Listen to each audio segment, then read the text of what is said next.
Are we meant to be successful? Is it natural for us to be successful? And what can we do about this?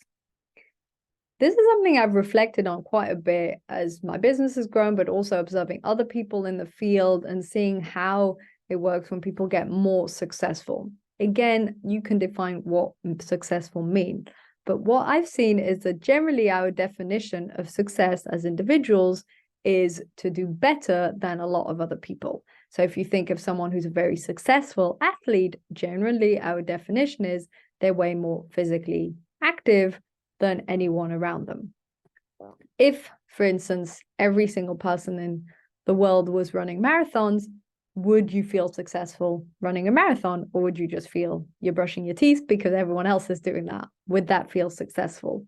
Same in business. If everyone had seven-figure businesses, would that feel like success, or would you just feel that you're doing like everyone else because everyone has seven-figure businesses?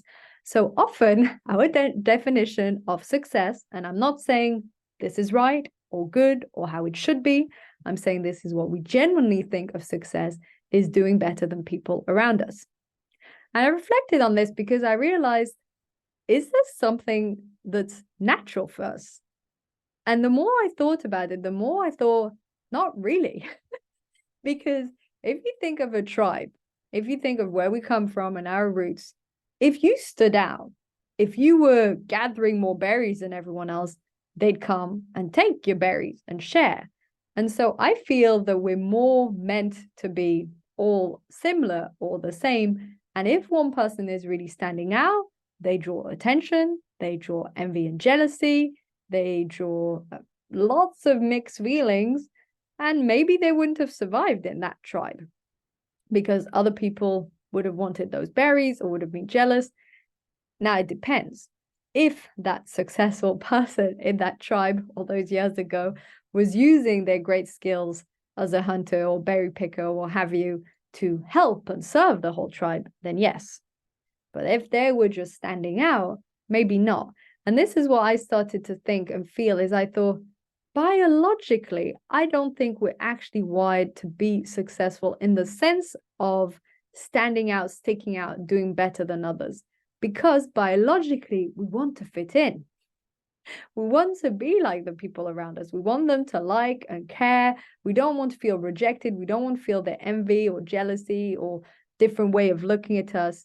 And so standing out, and this can be in any field. I'm not just talking about money and business here. I'm talking also about fitness. I'm talking about any area in which you feel a success could be.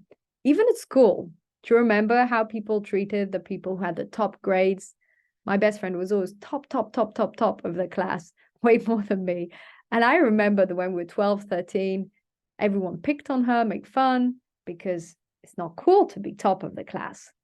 Isn't that the perfect example of how successful people aren't really meant to be, or we're not really meant biologically to be successful because we stand out? Again, if we look at maybe that person or at school helps everyone else do their homework, then it's better. But if it's just them on their own, thriving, top of the world, that's not really, I think, what we're meant to do internally. Okay, so what can we do about this? Let's say you really want to become a great athlete or business person or top speaker in the whole world, and yet you feel the pull of fear of rejection, fear of standing out, fear of loneliness. You know, the top is lonely.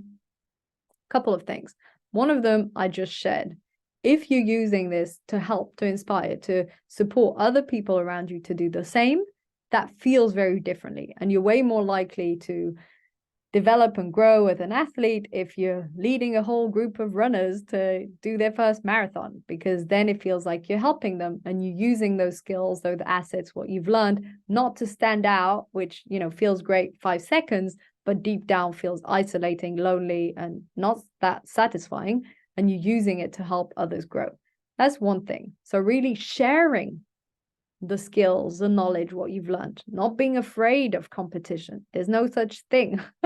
Collaboration over competition. Different people with the same skills won't do better than you. They'll do differently. So abandoning this idea of competition, this idea of I want to be the best, that doesn't really go anywhere. I'm sorry, I just don't believe in like being the best. First of all, if you are, it'll be temporary. Second of all, why? Generally we do this to feel a deep longing for love and acceptance and achievement, and we think if we achieve more, then people will admire us and love us more. No, probably envy, and yes, maybe for 5 seconds you're on a pedestal, but it's not really that interesting. That's my personal opinion about being the best at something. And this comes from years of realizing that I'm a high achiever and that it doesn't actually lead to that much. What helps a lot more is to enable other people to thrive in whatever field or skill that you have, and choosing collaboration over competition. The second thing that can help is obviously to have a peer group. I know I talk about this a lot. Have a peer group that has similar standards, similar ways of functioning, because then you're not scared of sticking out like a sore thumb. You're surrounded by people who think that way, and therefore that gives you that feeling of belonging that you don't have if you're just on your own going, woo, top of the world. If none of your friends or people that you know are into running and you're just doing your Ironman all on your own, it's going to be a hard, lonely road. But if everyone you know is doing one, then it feels different. So instead of thinking, surpassing others or doing better than people around you, it's more surround yourself again with this peer group that has similar goals, similar ambitions, similar ways of thinking, and just start to do how they're doing, because you enjoy that journey, because you enjoy the activities they have, the skills they're developing. And it's not a matter of being better or being successful. It's a matter of growing and improving certain skills that you enjoy. That's it. That's all it's about. It's just get better at stuff you like. If you love dancing, then get better at dancing. If you love having a business and speaking or coaching, get better at speaking, coaching, do it more, and help other people to do that too. It's as simple as that, really. And so are we meant to be successful or not? I still go more with the opinion that not necessarily, but if we surround ourselves with peer groups who is similar, then that feels differently. And if we use those skills to help other people, that also feels differently. And last but not least, ask yourself why you're interested in success, full stop.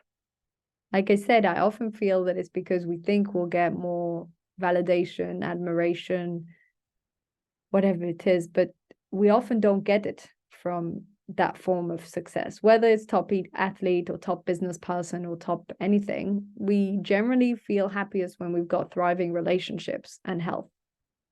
So by investing in your health and having strong relationships, that generally makes us way happier than any form of status or, yeah, great. It's nice to, be healthy and sporty, and it's nice to have a business that's going well, but the level of success and that inner craving, that's often quite ego driven, and it doesn't really serve you day to day. That's what I've noticed.